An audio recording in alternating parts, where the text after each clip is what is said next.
जमाने में जब नालंदा तक्षशिला यूनिवर्सिटी होती थी सम्राट अशोक के ज़माने में, तब 5 बच्चों पर एक टीचर होता था, तो वो उनको हर चीज़ जो है प्रैक्टिकल करके समझाता था। टीचर है नहीं, लैब बना दी है, बजट जो है लैब के नाम पर करोड़ों का घटक गए, और सामान आया या नहीं आया हम चार्ज संभालते थे, सामान आता भी नहीं था और एंट्री हो जाती थी।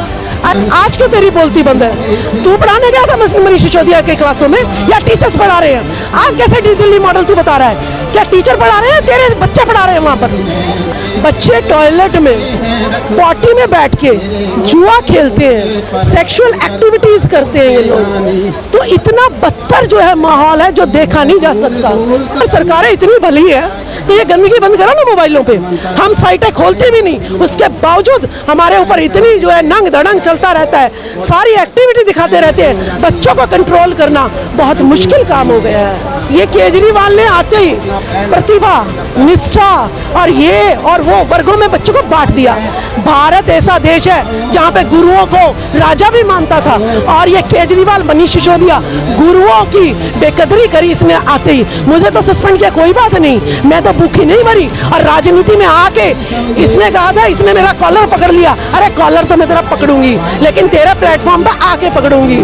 लेकिन तू मुझे एक बात बता दे केजरीवाल, तेरे बच्चे कौन से सरकारी स्कूल में पढ़ रहे हैं?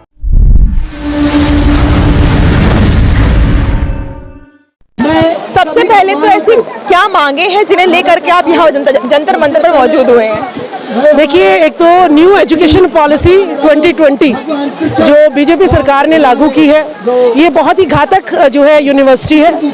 ये गरीबों के लिए तो समझ लीजिएगा उच्च शिक्षा को बिल्कुल ही खत्म कर देना। कैसे? जैसे कि डॉक्टरी इंजीनियरिंग के लिए आपको जो है कॉम्पिटिटिव एग्जाम देने पड़ते थे, एंट्रेंस एग्जाम देने पड़ते थे। उसके लिए ये क्या कहते हैं, सीबीएसई वाला जो सिलेबस वो बच्चा स्कूल में पढ़ता है, लेकिन उसमें से कुछ नहीं देते, एडवांस लेवल का देते हैं। तो उसके लिए बच्चा को कोचिंग लेनी पड़ेगी, और कोचिंग बहुत महंगी होती है। तो कोचिंग जो है वो कोचिंग इससे जो है प्रमोट होती है। अब इन्होंने कहा है कि बीए, बीकॉम, बीएससी कोई भी अगर स्ट्रीम आपने लेनी है तो उसके लिए पहले आपको एंट्रेंस एग्जाम देना पड़ेगा। अब जो पढ़ाया जा रहा है उसमें से एंट्रेंस एग्जाम में आएगा नहीं, तो बच्चों को बीए करने के लिए भी आपको कोचिंग इंस्टीट्यूट में जाना पड़ेगा। तो यानी मोदी सरकार ने सीधे सीधे बिल्कुल एजुकेशन को व्यापारीकरण कर दिया, कमर्शलाइज कर दिया कि जाओ पहले कोचिंग इंस्टीट्यूट में जाओ और फिर जो है ना आप एग्जाम दो और फिर बीए में जो है पढ़ने के लिए आओ। दूसरा, इन्होंने जो एजुकेशन के लिए जो बजट है वो घटा दिया। अब आप देखिए कि कोई भी पेरेंट चाहे भूखा सो जाएगा, लेकिन अपने बच्चे को एजुकेशन जो है दिलाने की उसकी कोशिश रहती है। तो अगर आप जो है एजुकेशन के बजट को घटा देंगे तो वो बर्डन कौन बियर करेगा? वो अल्टीमेटली बच्चे पे आएगा। जब हमारा पेरेंट इतना पैसे नहीं दे पा रहा, जब हमारा पेरेंट इतने पैसे नहीं दे पा रहा, तो अगर और बर्डन उसके ऊपर पड़ेगा तो सबसे पहले इफेक्ट किस पे आएगा? लड़कियों की शिक्षा पर आएगा। सबसे पहले इफेक्ट किस पे आएगा? लड़कियों की शिक्षा पे। वो कहेंगे जी लड़कों को तो पढ़ाना जरूरी है, लड़कियां तो फिर भी दूसरे घर जानी है, तो उनको जो है पढ़ाई ना करके अपने बेटे को पहले प्रेफरेंस देंगे। जो परिस्थिति पहले थी वही परिस्थिति दोबारा जो है लागू हो जाएगी। अब हाँ जी, नई शिक्षा नीति को आए काफी समय हो चुका है। नई शिक्षा नीति से ये है कि प्रैक्टिकल जो था वो बच्चों में और बढ़ गया है। बच्चे प्रैक्टिकल सीखेंगे तो जल्दी सीखते हैं। किताबों की बात करें तो किताबों से समय लगता है, लेकिन अगर आप उन्हें प्रैक्टिकल कराएं तो बच्चों को सीखने में और ज्यादा रुचि बढ़ती है, तो बच्चों की शिक्षा में और ज्यादा शिक्षा बच्चों की अच्छी होगी। तो आप इसे बेकार कैसे कह रही है? देखिए, मैं खुद मैथ्स की टीचर रही हूँ और मैं जो है ना इस चीज के लिए लर्निंग बाय डूइंग, ठीक है, ये तो और साइंटिफिक व्यू, ये नजरिया होना चाहिए।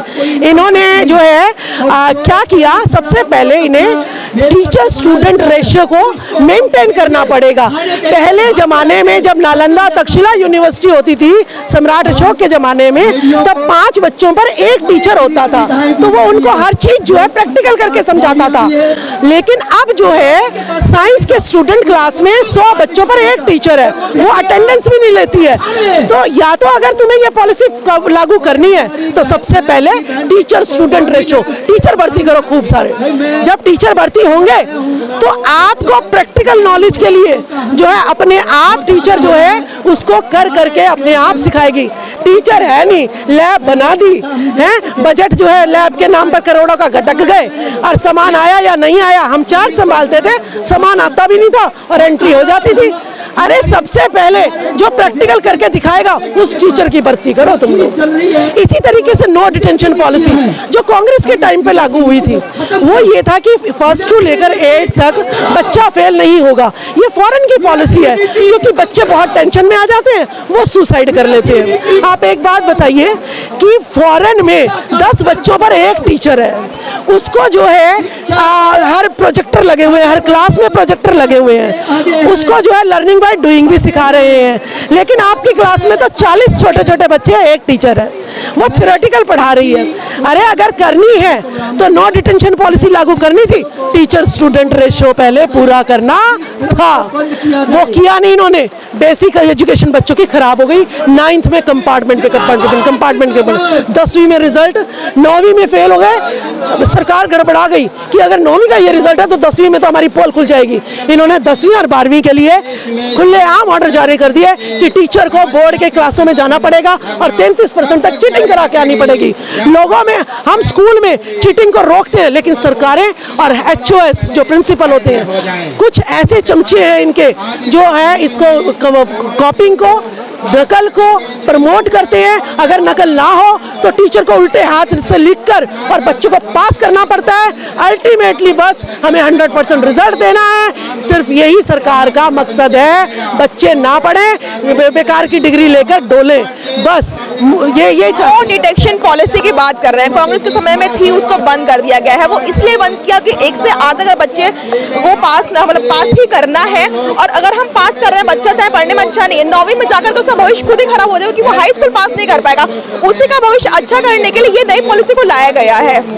नहीं, देखिए आप जो है ना, ये तो सरकारें जो हैं, जब मेरी सेल, किसी प्रोडक्ट की सेल एक तरीके से बंद हो जाती है तो मैं दूसरी टेक्निक जो है ढूंढती हूँ, ठीक है ना। अब कहते हैं कि भाई हम नो डिटेंशन पॉलिसी, अब मैंने आपको कहा कि अगर वो उसी के लिए लाए हैं तो यानी स्कूल ज़्यादा से ज़्यादा खोलो, टीचर स्टूडेंट रेशियो मेंटेन करो। सबसे पहले तो यही करना पड़ेगा ना भाई। आपके पास जो है टीचर है नहीं, आप कहाँ से प्रैक्टिकल नॉलेज दे दोगे। अच्छा देखिए, जब मैंने सीख लिया कोई काम और बाई चांस जो है मेरे पिता जो है शराब, क्योंकि सरकार साथ साथ शराब के लिए भी, मेरे पिता को तो शराबी बना दो तुम, और वो जो है सिर्फ पैसे जो है कमा रहा शराब के लिए, और आपने मुझे सिखा दिया काम करना, तो वो मुझे पढ़ाने के लिए नहीं कहेगा, छठी से ही कहेगा चल काम कर, मेरी पिटाई करेगा और बाल मजदूरी मुझसे कराएगा। तो हमने कहा था कि 10वीं 11वीं 12वीं के बाद 11वीं में सिखाना शुरू करना चाहिए। ये केजरीवाल ने आते ही प्रतिभा, निष्ठा और ये और वो वर्गों में बच्चों को बांट दिया। जब हम भेदभाव करना शुरू कर देते हैं तभी इन्फीरियरिटी कॉम्प्लेक्स आ जाता है। आपने देखा ये लड़का लड़की है, मैं आपको कहूँगी लड़की जो है ये काम नहीं कर सकती है, मीडिया में फील्ड में ऐसे नहीं घूम सकती है, आप डिमोटिवेट हो जाओगे। हम कहेंगे नहीं, दोनों घूम सकते हो, दोनों जाओ, तो आपका मोटिवेशन लेवल अप होएगा। तो केजरीवाल सरकार ने तो आते ही सबसे पहले वर्गीकरण कर दिया, भाई तेरे बच्चे को कुछ नहीं आता, तो आधे पेरेंट्स ने तो निकलवा ही लिया उन्हें। तो ये जो है एक पॉलिसी को इन्होंने कुछ ना कुछ तो बदल के दिखाना ही है। तो नो डिटेंशन पॉलिसी जो है, हमने केजरीवाल को हर सेमिनार में कहा कि आप पूर्णतः लागू करो, गेस्ट टीचर्स को परमानेंट करो, टीचर स्टूडेंट रेशियो को मेंटेन करो, साइंस लैब बनवाओ, होम साइंस लैब बनाओ, वोकेशनल रूम्स बनवाओ। लेकिन वो काम तो करने नहीं है, पेपर पे ही नई नई फाइलें बनती रहती हैं और ऐसे ऐसे वर्ड ये यूज करते हैं, पेरेंट मर जाएगा लेकिन उसे ये नहीं पता चलेगा ये नो डिटेंशन पॉलिसी क्या है, ये न्यू एजुकेशन पॉलिसी क्या है। तो ये लोग जो है नए नए शब्द लेकर नई नई बातें करके जनता का मोह तो ले लेते हैं, रिजल्ट क्या निकलता है, वही ढाक के 3 बात, वही ढाक। हम ये कहें कि मॉडर्न जो पॉलिसी है वह स्टूडेंट्स कहें कि स्टूडेंट्स इनके फेवर में हो जाए, तो फिर आप क्या कहें? देखिए स्टूडेंट्स तो जो है, मैं जब सस्पेंड हुई कि एजुकेशन स्टैंडर्ड बहुत डाउन हो रहा है, गेस्ट टीचर्स को परमानेंट नहीं कर रहे हो, टीचर्स की पे एनॉमलीज को आप दूर नहीं कर रहे हो, तो मैंने टीचर्स, बच्चे मेरे जो थे वो बहुत ज़्यादा दुखी हुए। उन्होंने मेरे साथ जो है स्कूल के बाहर जो है उस पे बैठे हैं प्रोटेस्ट पे। प्रिंसिपल ने कहा अगर कोई भी बाहर गया तो मैं सबका नाम काट दूंगी। वहाँ से पेरेंट्स ने कहा कि भाई तुझे जो है मैडम तो निकल जाएंगी, कुछ और करके खा लेंगी, लेकिन तुम शिक्षा से विहीन हो जाओगे। फिर मैंने कहा मैं बच्चों को आगे लेके नहीं चलूंगी, तुम अपनी शिक्षा को बचाओ। तो बच्चा जो प्रिंसिपल कहेगा वो करते हैं, क्योंकि उनको एक डर टीचर को ना डर है अपनी नौकरी का, क्योंकि जैसे मैं सस्पेंड हुई हूँ वैसे दूसरे भी सस्पेंड होंगे। टीचर की ईएमआई कितनी है, घर अपने ईएमआई से ले रहा है, वो गाड़ी ईएमआई से ले रहा है, बच्चों की फीस ईएमआई से जा रही है। अगर वो मैं एक भी दिन घर में बैठती हूँ तो मेरे घर में क्या कलेश होएगा ये आप जानते ही होंगे। वो मैं उसे समझ रही हूँ, मैं उस पीड़ा को विहीन कर रही हूँ। इसीलिए ना टीचर बोलते हैं ना स्टूडेंट बोलते हैं, कोई नहीं बोलता। यहाँ पर आपने देखा होगा कि सारी जनता जो है पिट रही है, महंगाई है, बेरोजगारी है। 2 साल कोरोना के नाम पर ये धरती जो है किसानों की है। यहाँ पर मिट्टी में बच्चा पैदा होता है और मिट्टी में ही बड़ा होता है। उसको खांसी जुकाम से क्या होना था, लेकिन 2 साल कोरोना के नाम पे बंद रखा, जियो चालू कर दिया और घर बैठे ही ऑनलाइन पढ़ाई करो। ऑनलाइन पढ़ाई से बच्चे के ऊपर जब तक कोई चेक नहीं होगा तो तब तक क्या कर रहे हैं, वो दूसरी साइटें खोल के और जो है टीवी पढ़ाई से तो बिल्कुल दूर और गंदगी में ज्यादा वो लिप्त हो गए हैं। अगर सरकारें इतनी भली है तो ये गंदगी बंद करो ना मोबाइलों पे। हम साइटें खोलते भी नहीं, उसके बावजूद हमारे ऊपर इतनी जो है नंग धड़ंग चलता रहता है, सारी एक्टिविटी दिखाते रहते हैं। बच्चों को कंट्रोल करना बहुत मुश्किल काम हो गया है। तो मेरा आखिरी सवाल, एज अ टीचर अब आपकी सरकार से क्या मांग? देखिए हमारी सरकार से मांग है कि नालंदा तक्षशिला 18 यूनिवर्सिटी थी, विदेशों से बच्चे पढ़ने आते थे। आप उसी पॉलिसी को लागू करो इस देश में। कोई विदेशी नीति की हमें जरूरत नहीं है। जब हमारे देश में हम विश्व गुरु हैं, हमारे देश में सारी जो है ना राज छुपे हुए हैं, उन राज्यों को उखाड़ो और उसी पद्धति से दोबारा जो है, अगर 5 बच्चों में एक टीचर नहीं दे सकते, कम से कम 20 बच्चों पर प्राइमरी में एक टीचर दीजिएगा और 40 बच्चों पर एक टीचर सेकेंडरी लेवल पे दीजिएगा। ये टीचर इतने सक्षम हैं कि हम मिट्टी से ही अलग अलग की आकृति बनाकर मैथ सिखा सकते हैं इनको, क्यूब बनाकर, स्क्वायर बनाकर, क्यूबॉइड बनाकर, पिरामिड बनाकर इनको सरफेस एरिया भी निकालना सिखा सकते हैं, वॉल्यूम भी सिखा सकते हैं। सब हम इनको स्कूल में से किस चेयर्स का कितना पत्थर लगना है, कितनी कॉस्ट आएगी, सब हम वहीं पर बैठ के जो है इनसे पेपर से वर्क करके मॉडल बनवाते हैं हम लोग, उससे भी हम सिखा सकते हैं। हम खुद अपनी लैब डेवलप करेंगे। आप जो है टीचर स्टूडेंट रेशियो मेंटेन करिएगा। बच्चा झोपड़ी में भी पढ़ने को तैयार है, लेकिन जब तक टीचर स्टूडेंट रेशियो नहीं मेंटेन करोगे कुछ नहीं हो सकता। टीचर्स क्यों नहीं करते ये? टीचर से क्या होगा, जितने टीचर भर्ती करेंगे उनको तनख्वाह देनी पड़ेगी, उसमें घोटाला नहीं कर सकते। लेकिन अगर ये एक बार टाइल लगाओ फिर दूसरी बार तोड़ के फिर लगा दो, सारे स्कूलों में रेनोवेशन चलता रहता है, पुरानी बिल्डिंगों पे लिपापोती चलती रहती है, लाखों का करोड़ों का बजट रोज, कोई दिन ऐसा नहीं है जहां कंस्ट्रक्शन नहीं चलती है। तो टीचर भर्ती करेंगे तो सारे टीचर के हाथ में पैसे जाएंगे, तो वो कमीशन इनका मारा जाएगा। इसीलिए टीचर भर्ती नहीं करते हैं, बिल्डिंग तोड़ते हैं, बनाते हैं।